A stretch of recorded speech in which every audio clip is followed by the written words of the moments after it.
Un creciente malestar entre los jóvenes y sobre todo estamos hablando del malestar psicológico.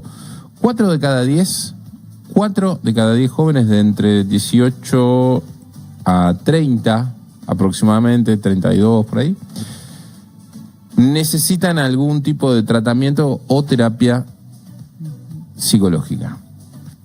En gente mayor de 55 años, ese malestar se reduce. A propósito de esto, Pablo Meliquio es psicólogo, matrícula nacional 24.480 y está en comunicación con nosotros. Hola Pablo, ¿cómo estás? Nacho Otero te saluda. Hola Nacho, ¿cómo estás? Buen día. Buen día. ¿Cuándo empezó a suceder esto? ¿Hay alguna especie de, digamos, si podemos poner algún tipo de hito? ¿Es de la pandemia para acá? ¿Venía pasando antes de la pandemia? ¿Cómo lo ves vos en consultorio? Yo creo que venía pasando antes de la pandemia, pero la pandemia fue ese territorio donde empezaron a expresarse un poco más las cuestiones que estaban guardadas a partir de cambiar las rutinas, a partir de que los jóvenes estuvieron más tiempo en la casa.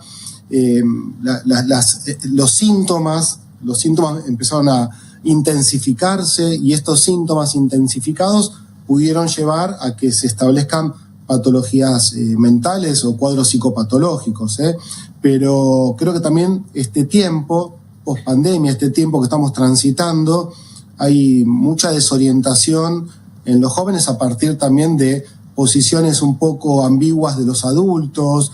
También creo que agravó la cuestión, las problemáticas económicas y por otro lado también la falta de responsabilidad en las crianzas, la falta de presencia adulta para ayudar a los jóvenes a amortiguar las distintas problemáticas que pueden ser típicas de la adolescencia, que se necesita del adulto que ayude un poco a decodificar eso que está sucediendo. Y dentro de esa decodificación, ¿no? Se habla siempre de la generación Z, ¿no? Se habla de esta nueva generación con tan poca tolerancia al fracaso o a la frustración. ¿Vos lo estás viendo esto? ¿Eso efectivamente es así? ¿Por qué pasa en el caso de que suceda? Sí, la falta de tolerancia al fracaso, la poca tolerancia a la frustración también está agravada por esta época de la inmediatez, donde parece que hay que encontrar una respuesta rápida a todo y entonces se queman los tiempos naturales que tienen los desarrollos personales y la concreción de proyectos, y también creo que lo que dificulta es que no hay un proyecto de vida muchas veces porque parece un futuro muy apocalíptico, ¿no? Donde se ve a los adultos que quizás están muy quebrados, muy rotos. Entonces, ¿qué adolescente va a querer llegar al territorio adulto cuando ve que esos adultos están tan ensimismados, tan violentos, tan enojados? Me parece que hay un choque generacional que termina siendo también muy significativo para que aparezcan estos síntomas que aparecen en la adolescencia, que lo estuvimos viendo en estos tiempos, desde distintas formas de violencia y en algunos casos extremas, ¿no? Como pasó en San Cristóbal, Santa Fe, o acá en Zona Oeste, que una jovencita que se suicidó. Llegan a situaciones donde también el suicidio, las autolesiones, el consumo de sustancias tóxicas, todo eso está en crecimiento. ¿El síntoma más grande cuál es? ¿La ansiedad? Sí, el síntoma de la época es la ansiedad, en jóvenes y en adultos. Sí. ¿Cómo describirías a la ansiedad? En principio la ansiedad, como todo síntoma psicológico, digamos, es natural, es esperable. Yo siempre digo que los 3 básicos que tenemos y que hay que registrar es ansiedad, angustia y miedo. La ansiedad, digamos, si crece en intensidad, se torna trastorno de ansiedad, y por supuesto si la ansiedad sostenida en el tiempo se incrementa y se sostiene, básicamente puede aparecer ataques de pánico, ¿no? ¿Cómo se detecta la ansiedad? Es un acelere en los pensamientos y también en el cuerpo, ¿no? Las personas están ansiosas, están sobrepensando, están siempre pensando un poquito más allá, no pueden sostener la atención porque tienen esta suerte de multitasking que hay hoy, donde se quiere estar fallidamente en distintos lugares, y eso no es efectivo desde luego, y después se expresa en el cuerpo, sudoración, taquicardia, alteraciones en el sueño, alteraciones en la alimentación. Ese es el cuadro general donde aparece la ansiedad. Obvio, escasa tolerancia a la frustración, no se puede esperar, todo tiene que ser inmediato, y ese es un cuadro de alteración después muy grande que lleva a los trastornos de ansiedad o a los ataques de pánico. Pero siempre es como una especie de exceso de futuro, ¿no? No opera la ansiedad en el pasado. Vos sabés que yo lo pienso en términos futbolísticos, es posición adelantada. Vos creés que estás armando vos creés que estás armando una jugada, pero no es válida esa jugada porque no existe ese futuro, no estás sobrepensando, no estás construyendo, estás queriéndote adelantar a algo que todavía obviamente no sucedió y que no es válido en ese sentido. Uh-huh.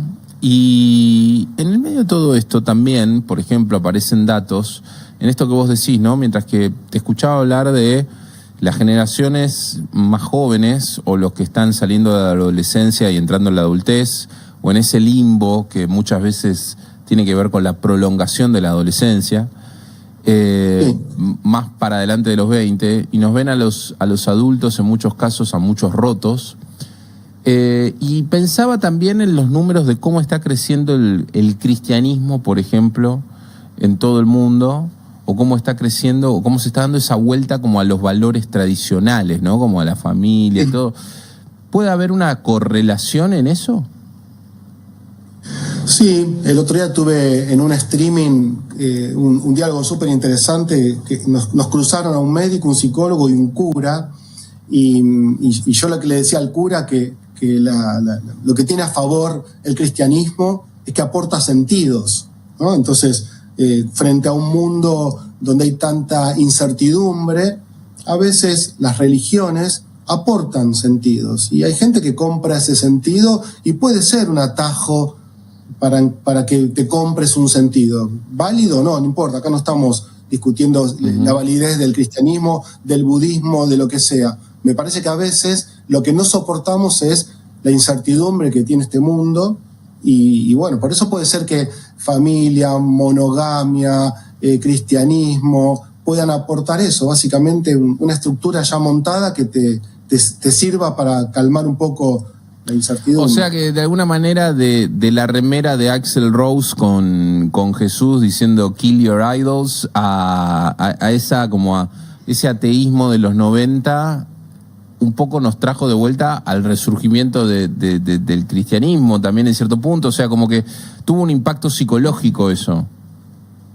Por supuesto que tuvo un impacto psicológico, y si es un regreso al cristianismo, que lo llegás a él, Nacho, porque lo sentiste como algo muy válido para vos, porque la imagen de Jesús o las parábolas de Jesús o la Biblia te aporta un sentido a vos, perfecto. Si es rápidamente un atajo porque no te bancás la angustia del sinsentido, no sé hasta dónde es tan válido. Es como sostener una familia porque sí y no porque es producto del amor. No, me parece que es esto, ¿no? Frente a la incertidumbre, compremos sentido, ¿no? Digamos, el capitalismo también aporta sentido, el consumo es un sentido también. Hay muchos sentidos que son estereotipos, ¿no? Donde la gente básicamente cae porque no se banca la construcción de sentidos propios. Pablo, Agustina en Colingo te habla, y ahora en relación a esto que mencionabas de la ansiedad, de querer todo ya, todo rápido, todo lo instantáneo, generar tanta incertidumbre también, desde la psicología, ¿qué herramientas concretas nos pueden ayudar a recuperar el bienestar emocional o al menos a regular un poco toda esta ansiedad? Sí, frenar primero, ¿no? Hacer el ejercicio de la pausa. De hecho, cuando los pacientes llegan al consultorio, entienden el espacio como un lugar de acotar el ajetreo de la vida cotidiana, ¿no? Tu terapia es el lugar donde te sentás a pensarte, a pensar y a pensarte. Eso por un lado. Por el otro lado, volver a dos cosas que son fundamentales y que nos definen como seres humanos y que no le estamos dando importancia, que es el autoconocimiento, y a partir del autoconocimiento la autoestima.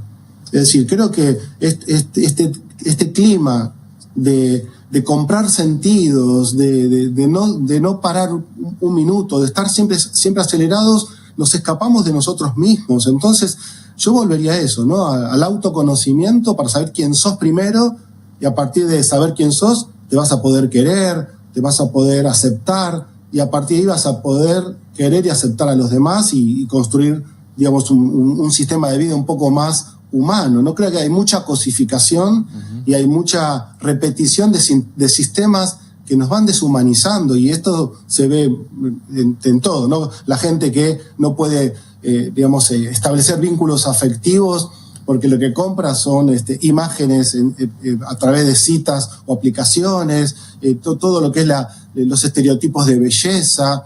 Hay mucha cosa superficial y hay que volver un poco al trabajo profundo que cuesta, ¿no? Nos estamos escapando de eso. Pablo, muchísimas gracias por este contacto con nosotros. No, por favor, un gusto. Un abrazo. Estén muy bien.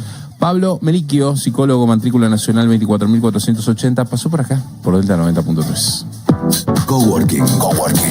Un espacio donde la información, las noticias